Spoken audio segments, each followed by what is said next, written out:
Taka Julia. Yeba kabichi. Owaye gwe. Taka Julia. Oya yuya bichi. Wenna weba kambolera olinge yafudde. Chicholiko. Nkonko na mukazi empewo yampiseyise mudda nasuze ntunula. Gwe webase n'okwayuya oyayuya n'amaanyi oyina. Abulo omalamu amaanyi. Vayo. Chichi. Wasuzewa. Tombuuza naye ebibuuzo bya kisirusiru. Nasuzewa gobonda aba nasuzewa. Nkubuuziza wasuzewa atonziramu nga bw'oyagala. Kati ndufuule luyimba nasuzemu overnight. Tokimanyi nti musajja wa Katonda yatugamba buli lwakuta tulina okusulanga mu overnight nga tusinza.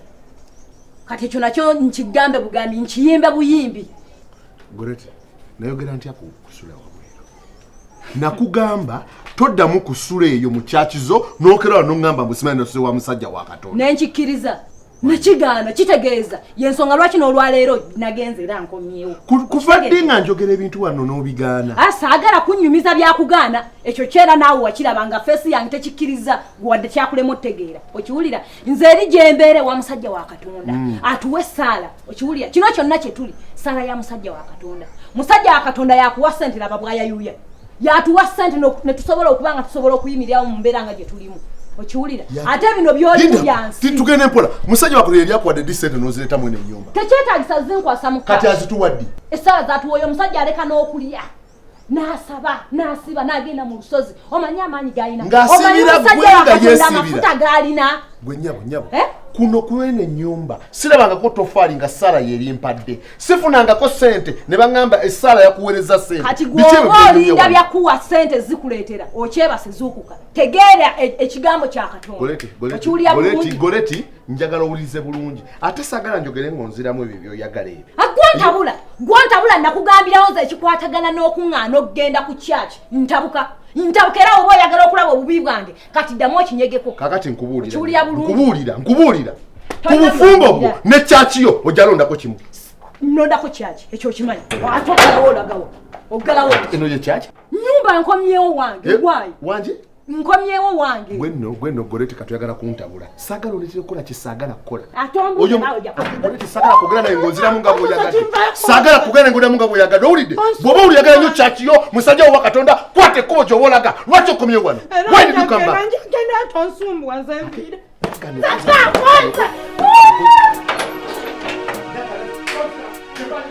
Engeri gye muwuliziganyaamu mu mukwano gwammwe oba ne mu bufumbo bwammwe ekola amakulu manene nnyo mu ntegeragana yammwe. Okugeza ebinyiiza munno, ebimusanyusa, okwogera ku biseera byammwe eby'omu maaso wamu n'okutegeragana ku nsonga ez'enjawulo mu mukwano gwammwe. Buli lwe mulemererwa okutegeragana ku nsonga ezibakwatako ekivaamu buli omu atandika okukola ebibye ku lulwe, kino nno kiyinza okuvaamu obutabanguko sinakindi okwawukana.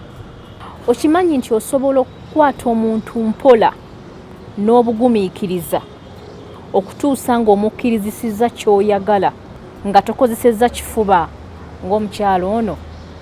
Okusaba si kubi kuba ffenna twetaaga Katonda naye ffe abasabi ffe tukufuula okubi. Kkiriziganya n'omwami wo bw'abanga akukkiriza okugenda okusaba. Weeteeketeeke bulungi buli kimu kikole mu budde asobole okuddamu amaanyi atagana akukkiriza n'enkya. Kyusa mu neeyisa n'enjogerayo alabire ddala ng'okusaba kwo kukoze enjawulo nnene mu bulamu bwo. Ova kusaba naye toyombye oleruka. Empisa n'ekitiibwa bigatteko okusinga ate okumuwaanira musajja wa Katonda. Ekiyinza n'okumulowoozesa nti gwe ne musajja wa Katonda enkolagana yammwe egenda buziba. Ekyawandiikibwa mu kitabo ekitukuvu mu Efeso essula 5 n'olunyiriri lwa 24 kitulagira okwewaayo eri abaami baffe nga Kristo bwe yeewaayo eri ekkanisa. Ebyo wammanga byenjogeddeko singa bikolebwa tuba tugenda kwewala okulwanagana, okuyombagana wamu n'obutabanguko mu maka. gwandaba era mpuliriza owuliziganya otya era kyenkana ki ne munno ye abaffe entegeragana yammwe eyimiridde etya ekyo nkikulekedde